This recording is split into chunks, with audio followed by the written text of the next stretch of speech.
Hi everyone, this is Keelan from Coffs Trail Runners, going to give a volunteer briefing.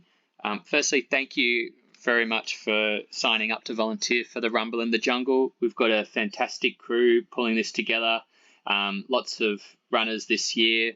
Really appreciate the time you're giving us at the club to be able to put on this event. It wouldn't happen without you. I'm here on the Rumble in the Jungle website. I recommend having a look at it, at the key information. It'll also be supplemented by an event guide that'll be on the website and sent out to runners with about 2 weeks to go. So we're going to go through each of the positions for the different volunteers and our event hub layout. This map can be found on the website.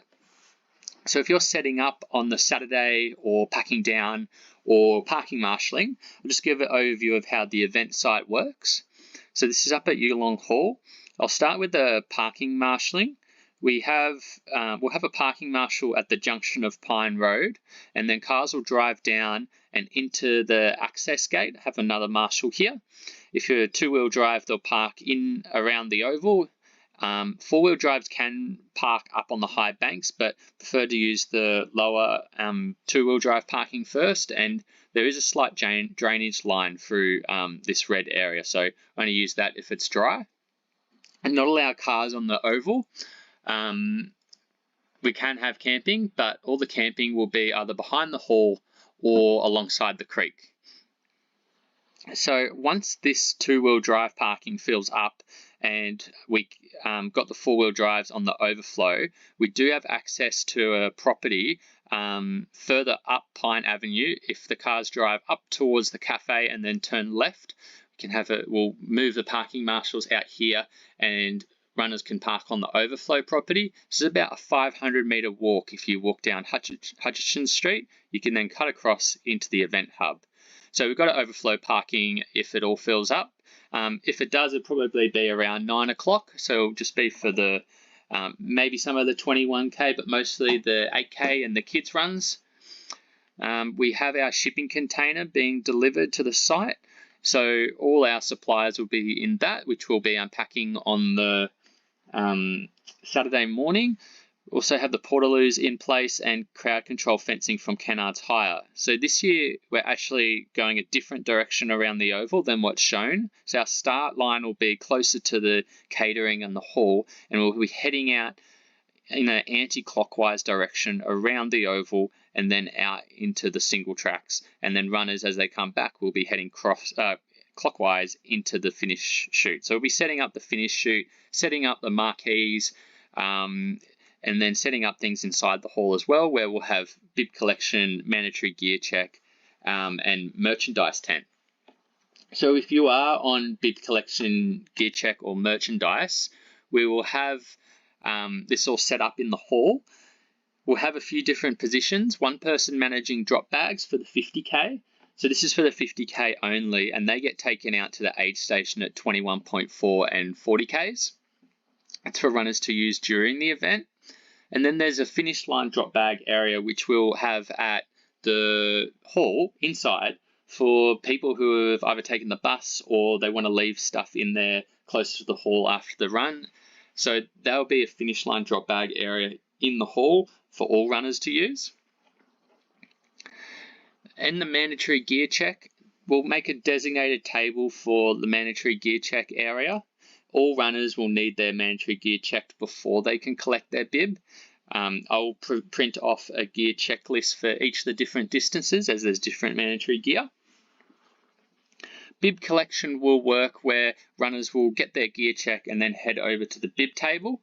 We're going to be using, I'll just jump to what we're using with that. So if you're on bib collection, we're going to be using an app called Race Results. So you need to download Race Result event tools from your app store, whether that's Apple or Android. I'll give the login at the event, but basically what it will look like is there'll be a check-in box where you type in someone's name or their bib number. It'll then populate with who it is. You then click on their information, and then you can then edit their details. So say they come to you and they haven't got a bib before, this is their first event, you grab a bib number and pop that one in there, and the system will know that John Smith is now bib number 3 and he's running the 30K. Or if they already have a bib, you want to make sure that their details are correct. So even if they've got a bib, we need to search up and check that that's matching what's in the race results system, otherwise the timing won't work. So bib collection will use this app. Just make sure you have it downloaded before you come to the event. For those in the hall, we'll also have a merch tent. We have a Square terminal. The Square is pretty easy to use once you get the hang of it. So pretty self-explanatory. We'll have shirts and singlets for the event, and also our new CTR shirts and singlets. There's not many hats and socks, but there's plenty of soft cups, soft flasks, and 250 mils. So we'll have the merch tent inside until probably about 10 o'clock after everyone's checked in, and then we'll move it outside into the sun, which will be really nice.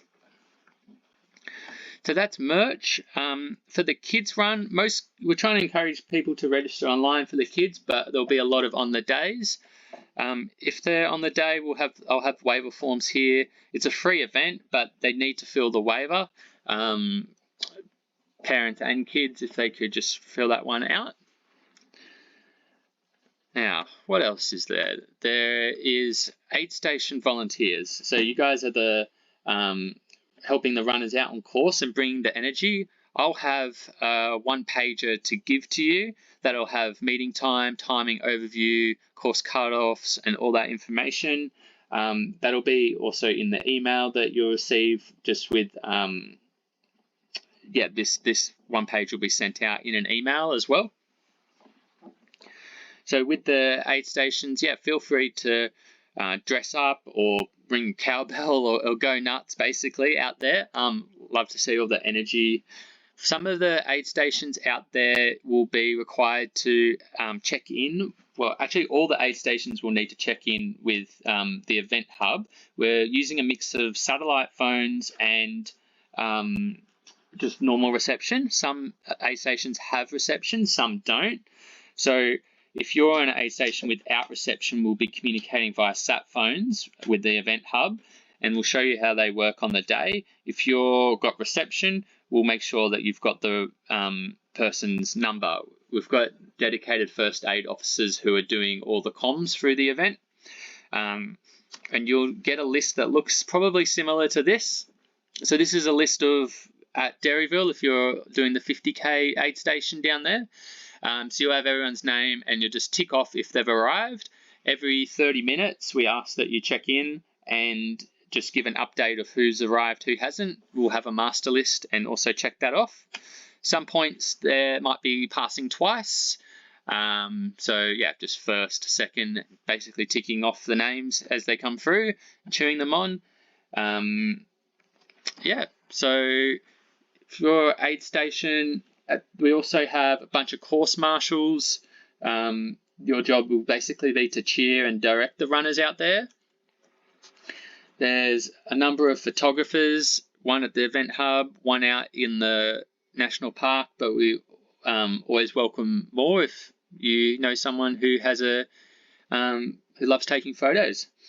At the finish line, we'll have someone handing out medals, probably get some young kids to hand out the medals, set up the media wall with the cowbell on the day before, and basically just assisting as you can. That might mean checking the portaloos from time to time. It might mean looking at the rubbish. We'll try and have rubbish signs, general recycling, and keep as much as we can separated.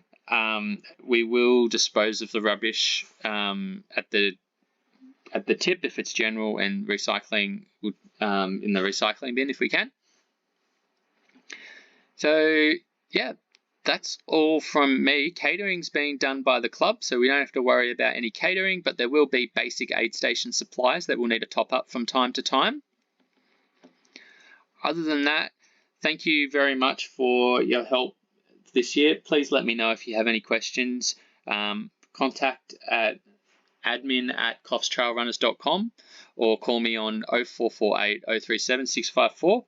Thanks again for making this event happen. Couldn't do it without you, and can't wait to see everyone enjoying the event Sunday the 3rd of August.